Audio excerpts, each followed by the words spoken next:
नमस्ते। कभी सोचा है कि कानून की नज़र में कचरा और मकान का असली मतलब क्या होता है? आज हम शहर को चलाने वाली इसी खास जबान को समझने वाले हैं, यानी धारा 2 की ABCD। ये वो परिभाषाएं हैं जो हमारे चारों ओर की हर चीज को एक कानूनी पहचान देती हैं। तो चलिए सीधे एक सवाल से शुरू करते हैं जो सुनने में तो बड़ा आसान लगता है।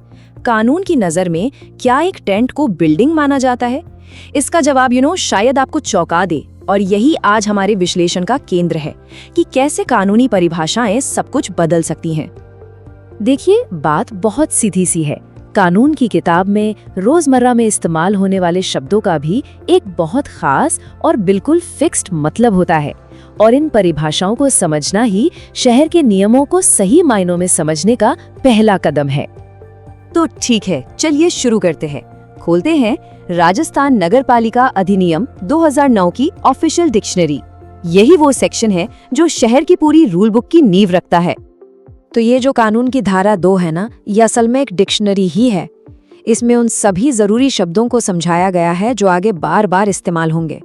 इसे समझे बिना बाकी कानून को पढ़ना वैसा ही है जैसे कोई किताब ऐसी भाषा में पढ़ना जो हमें आती ही ना हो।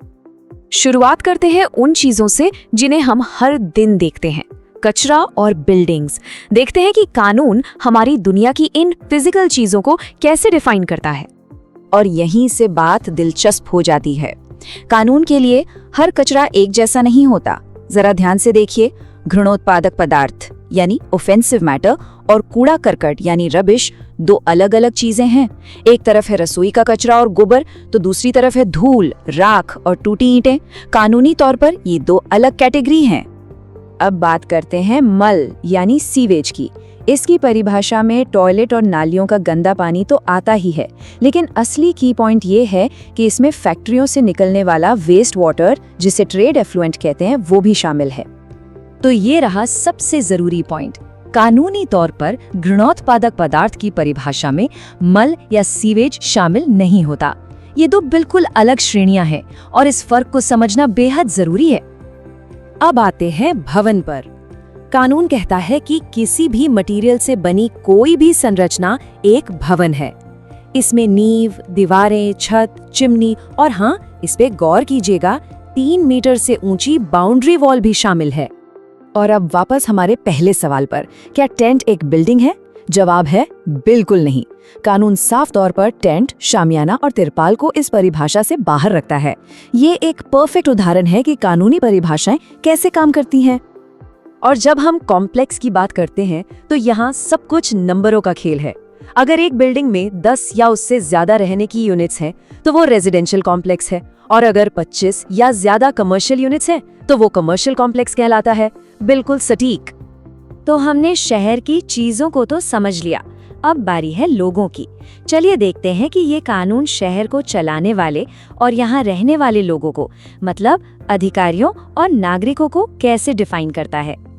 ये स्लाइड तो एक तरह से चीट शीट है। ये साफ साफ दिखाती है कि म्यूनिसिपल सिस्टम में कौन क्या है। जैसे नगर निगम में महापौर, नगर परिषद में सभापति और नगर पालिका बोर्ड में अध्यक्ष, और ठीक वैसे ही उनके मुख्य अधिकारियों के पद भी अलग अलग होते हैं। अब जरा यहाँ ध्यान दीजिए, क्योंकि ये परिभाषाएं थोड़ी ट्रिकी हो सकती हैं। स्वामी वो है जिसे किराया मिलता है, भले ही वो असली मालिक हो या सिर्फ किराया वसूलने वाला कोई एजेंट। वहीं अधिभोगी वो है जो किराया देता है या फिर बिना किराया दिए भी वहां रह रहा है। तो इसका मतलब क्या हुआ? मतलब ये कि कानून के लिए किराया वसूलने वाला एक प्रॉपर्टी एजेंट भी स्वामी है, और अपने ही घर में रहने वाला मालिक भी एक अधिभोगी है ना दिलचस्प?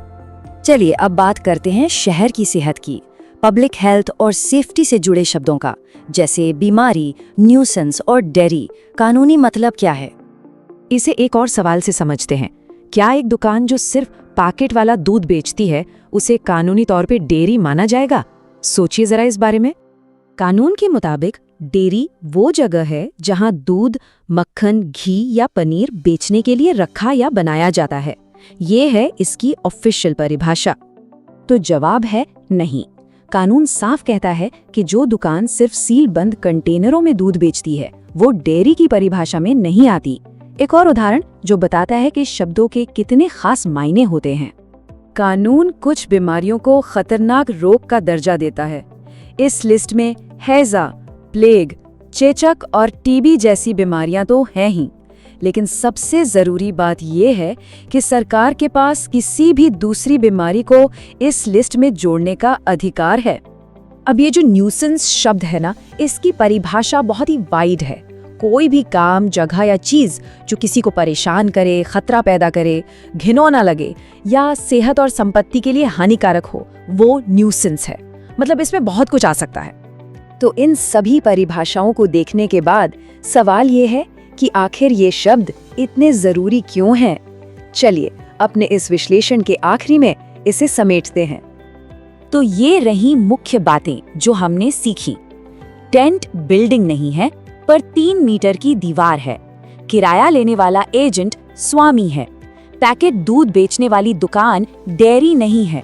और घृणोत्पादक पदार्थ और मल 2 अलग-अलग तरह का कचरा है। इन शब्दों की ताकत ही तो कानून को आकार देती है। तो अब जब इन शब्दों का असली कानूनी मतलब पता चल गया है, सवाल ये है कि अब से कोई अपने शहर को किस नज़र से देखेगा? क्या अब अपने आसपास ये कानूनी भाषा दिखाई देने लगेगी? इस पर सोचिएगा जरूर।